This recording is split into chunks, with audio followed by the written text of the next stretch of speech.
Every time I step into the pulpit here, I look at this little plaque to my left. For those of you who've never seen it or never noticed it, it says, "The Reverend Dr. Martin Luther King Jr. preached from this pulpit on December 11th, 1960. The historical significance of the fact that I am standing here now in the same place he stood more than 60 years ago is not lost on me. It fills me with an incredible sense of awe and pride and humility that takes my breath away. And I must add, a twinge of the sadness that has inflicted 1,000 tiny little cuts on my heart and caused me to shed many a tear. Why would I cry, you ask? Because people who look like me, brown people, were not always welcome in our Unitarian and Universalist congregations, much less in our pulpits. Dr. Samuel A. Eliot, the first president of the American Unitarian Association from 1900 to 1927, and by the way, one of the greatest administrators our denomination has ever known, once referred to blacks as, quote, "more nearly brutes than anything I have ever known." He and many of his contemporaries believed that blacks lacked the intellectual capacity to grasp Unitarianism. Eliot's attitude would soften over the years. He would later write, "As to the darkies, I can't get enough of them. Our men are above average, for they can read and write, but such happy-go-lucky, merry, shiftless rascals as they all are. I never get tired of listening to them. I've seen a great deal of them, for they work best with a white man bossing them all the while, and I have had that duty several times." I know. That was 100 years ago. Let's move forward to the late 50s, just a couple of years before Dr. King came here to speak. Dana Greeley was president of the AUA. Speaking about David Eaton, a seminarian at Boston University, a black man, Greeley said, "Personally, I'd love to have you, but I'm afraid we couldn't settle you. Congregations are not ready for a black minister." Fast forward 60 years to December 2015. During a seminar on the ministerial settlement process, in response to my question about my career prospects, UUA Transitions Director Keith Cron bravely, honestly, and with love told me, he warned me, that a lot of congregations will say they're ready for a minister of color, but they're really not. Ouch. I didn't know what to make of this news. The foundation upon which I'd built my dream of becoming a minister was threatening to come crashing down all around me. Sure, when I looked around at the sanctuary at First Unitarian, where I was a member, and at JPD meetings and at General Assembly, I saw a few people who looked like me. Not a lot, but some. I knew of Frances Ellen Watkins Harper, Howard Thurman, Bill Sinkford, and David Eaton, who did end up getting a church, by the way, All Souls, DC. These are the big names in African American Unitarian Universalist and Unitarian Universalist history. But it wasn't until I took Mark Morrison Reed's class on African American UU history at Meadville Lombard that I learned the truth.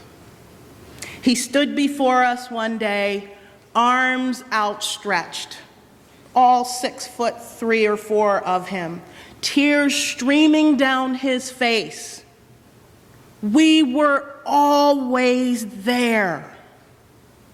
He listed the names of Unitarians, Universalists, and UUs I'd never heard of. We were always there, he cried. He cried for them. Many of them all but lost to history. Their contributions, their participation, their very existence in this denomination, all but forgotten. He cried for them all that day. We all did. We still do. We cry for Joseph Jordan, the first African American to be ordained as a Universalist minister and founder of the First Universalist Church of Norfolk, and a day school that at its peak served 90 to 100 kids every week. We cry for Peter Humphreys Clark, educator, abolitionist, writer, and speaker who became a member of the First Unitarian Church of Cincinnati in 1868, its first and only black member until 1952. We cry for Clarence Bertrand Thompson, the first African American in ministerial fellowship with the AUA.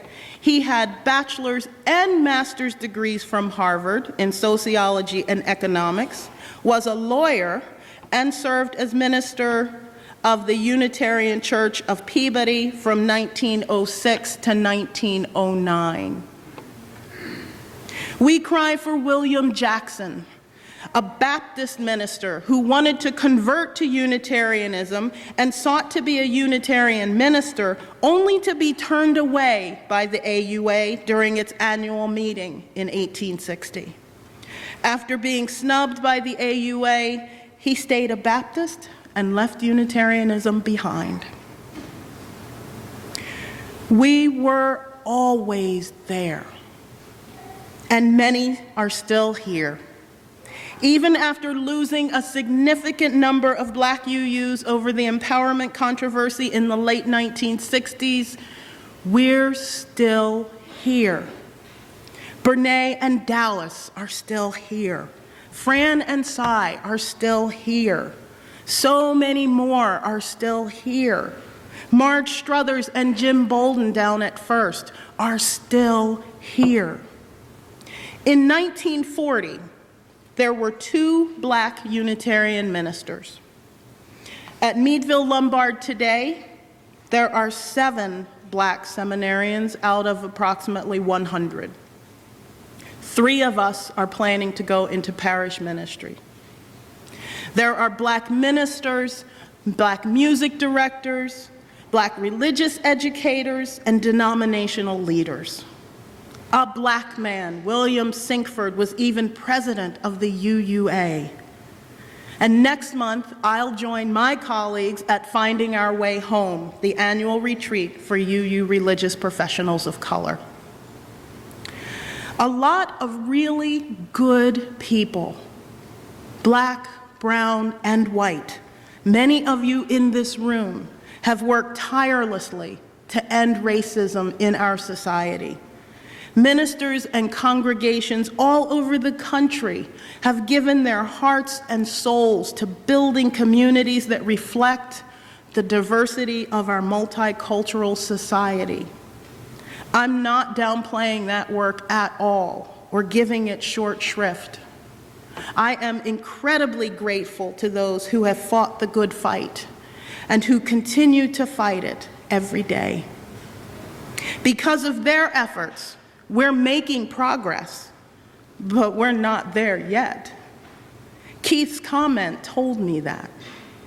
We've come a long way, and we still have a long way to go. Little over a year ago, I was asked to preach specifically about race at the UU Fellowship of Lower Bucks. When I mentioned this to some friends, the response was, "Let them have it," or "give it to them good," or something to that effect. And that bothered me a lot. Racism is real. My lecturing anybody about white privilege wasn't going to get us anywhere. Instead, I told them what it's like for me to be a Black UU and let them connect the dots for themselves. So let me share a little bit of what I told them. To me, being a Black UU is great most of the time, and sometimes it feels lonely. Kent and I go to the UU Ministers Association meeting every month.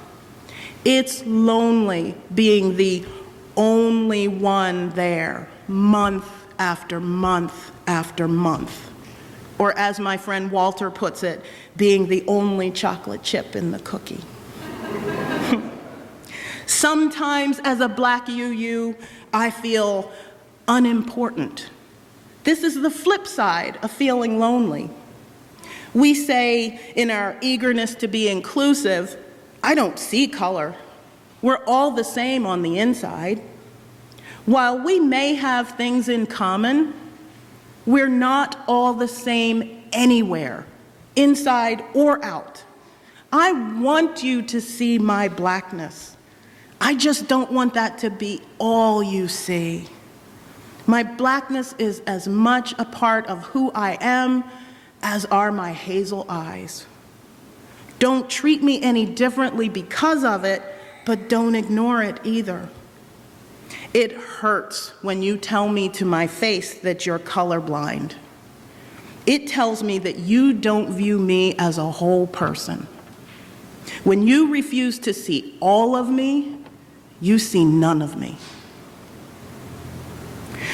Sometimes I feel frustrated. There's more to the race problem in this country than police violence. There's generational poverty, inferior schools, financial illiteracy, unemployment, underemployment, and lack of opportunity. This is about the perpetuation of systemic oppression. There are things that people who look like me often deal with every day that others don't have to. Systemic racism runs deep in our society. Sometimes it's blatant, and sometimes it's subtle and nuanced. Like the time I was stopped by Mississippi State Police while driving from Memphis to Atlanta. The officer said, "That's an awfully nice car you have there. Where are you going?" Or the time I was stopped by police in my own neighborhood in suburban Denver and asked, what was I doing there? Or that a classmate of mine, a young Black man, told me he wears glasses to soften his face so he won't look scary to white people. And he wears a dress shirt every day so that he won't look threatening. That breaks my heart. He can't focus on being a UU because he's busy just living while Black. How does it feel to be a Black UU? Sometimes I feel wary. Unitarian and Universalist attention to anti-racism has waxed and waned over the years as issues such as women's suffrage, reproductive freedom, Vietnam, immigration, LGBTQ issues, and marriage equality move to the forefront of our collective denominational conscience. We were back up again the last couple of years with Black Lives Matter, but that's already slipping in the wake of the anti-Trump movement. I'm afraid that this last surge was only another wave in a cycle that dates back 200 years. I'm not ready to have my heart broken again. How does it feel to be a Black UU? Most of the time it's great, and sometimes I feel tired. When I started seminary, I also had to start using Facebook. I'd put it off as long as I could. One day I responded to something that a UU from another area had posted online. I wasn't trying to strike up a racial conversation, but when she saw from my profile picture that I'm black, that's what happened. It was okay the first, second, and third times. The trouble was, that was all she ever wanted to talk to me about. I was getting instant messages every day about white people's reaction to Black Lives Matter. They were there when I woke up in the morning. She was sending them to me at 11:30 at night. I was tired. And at the same time, I had more than one new classmate introduce themselves to me by telling me that their church has a Black Lives Matter sign, or by prefacing all their comments with an apology for their white privilege. I seriously considered dropping out of seminary if this is what it was going to be like.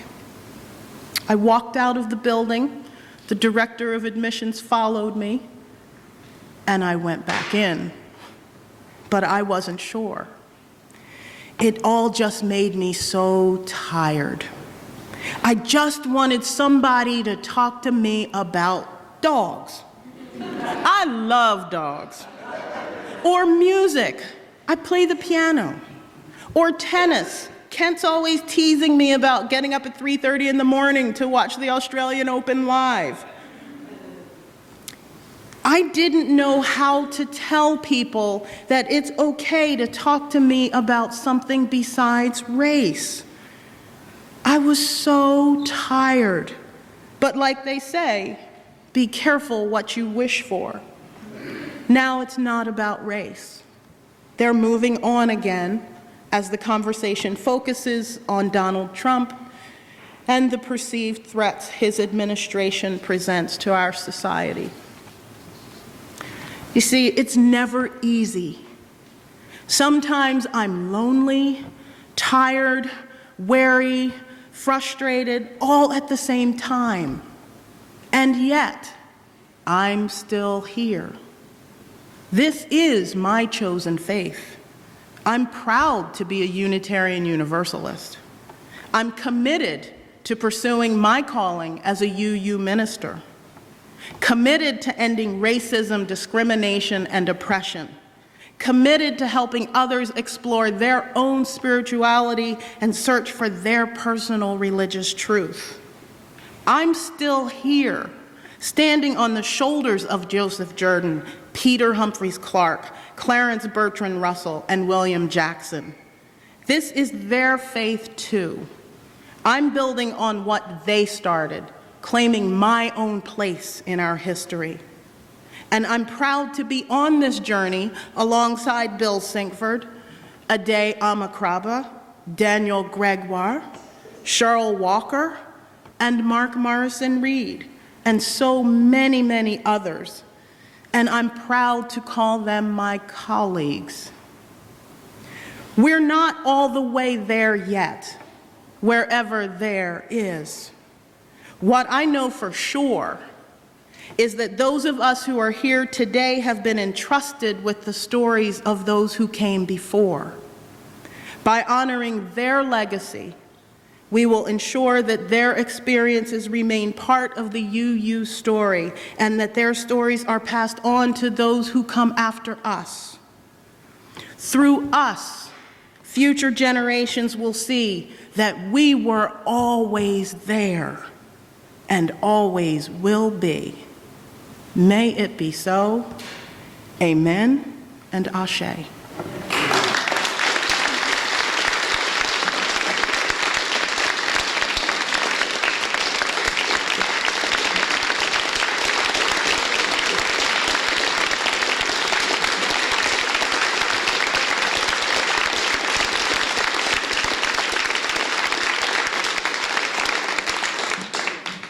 Please remain standing as we